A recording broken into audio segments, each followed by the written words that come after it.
കുടക് മലയാളി ബന്ധത്തിന്റെ ഐതിഹ്യമുള്ള പയ്യാവൂർ ഊട്ട് മഹോത്സവത്തിന് തുടക്കം. കാളപ്പുറത്ത് അരിയുമായി കുടകർ പയ്യാവൂർ ശിവക്ഷേത്രത്തിലെത്തിയതോടെയാണ് മഹോത്സവത്തിന് തുടക്കമായത്. 24 വരെ ഇനി പയ്യാവൂരിന് ഉത്സവ ദിനങ്ങളാണ്.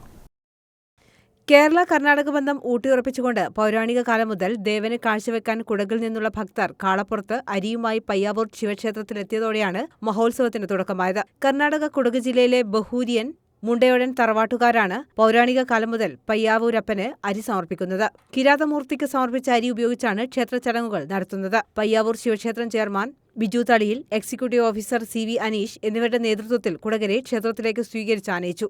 അപ്പോൾ രണ്ട് സംസ്ഥാനങ്ങളുടെയും രണ്ട് സംസ്കാരങ്ങളുടെയും ഒരു കൂടിയോജിപ്പാണ് ഈ പയ്യാവൂർ ഊട്ടുത്സവം.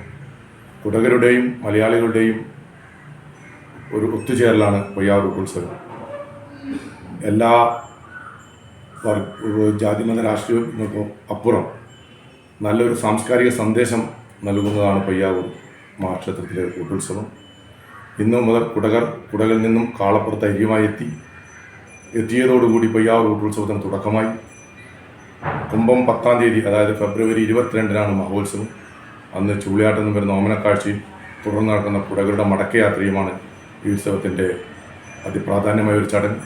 കലവറ നിറക്കൽ ഘോഷയാത്രയ്ക്ക് ശേഷം രാത്രി അരിയളവും കുഴിയടുപ്പിൽ തീയിടലും നടക്കും. 12-ന് രാവിലെ ചൂളിയാട് ദേശവാസികളുടെ ഓലക്കാഴ്ച, വൈകിട്ട് 6-ന് പയ്യാവൂർ കൈതപ്രം ദേശവാസികളുടെ ഊട്ടുകാഴ്ചയും ഉണ്ടാവും. ഉത്സവ ദിനങ്ങളിൽ എല്ലാ ദിവസവും വൈകിട്ട് 5-ന് തിടമ്പെഴുന്നള്ളത്തും തിരുനൃത്തവും ഉണ്ടാകും. കൂടാതെ കാഞ്ഞിലേരി ദേശവാസികളുടെ ഊട്ടുകാഴ്ചയും കുടകരുടെ അരിസമർപ്പണവും തുടികൊട്ടിപ്പാട്ടും ചെഴിച്ചേരി കുട്ടാവ് ദേശവാസികളുടെ ഊട്ടുകാഴ്ചയും നടക്കും. മഹോത്സവ ദിനമായ 22-ന് പുലർച്ചെ 4-ന് നെയ്യമൃതകാരുടെ നെയ്യൊപ്പിക്കലും വൈകുന്നേരം 4-ന് ചൂളിയാട് ദേശവാസികളുടെ ഓമനക്കാഴ്ചയും ആനപ്പുറത്ത് തിടമ്പെഴുന്നള്ളത്തും കുടകരുടെ മടക്കയാത്രയുമാണ് നടക്കുക. 24-ന് ഉത്സവം സമാപിക്കും. News bureau, Irikkur.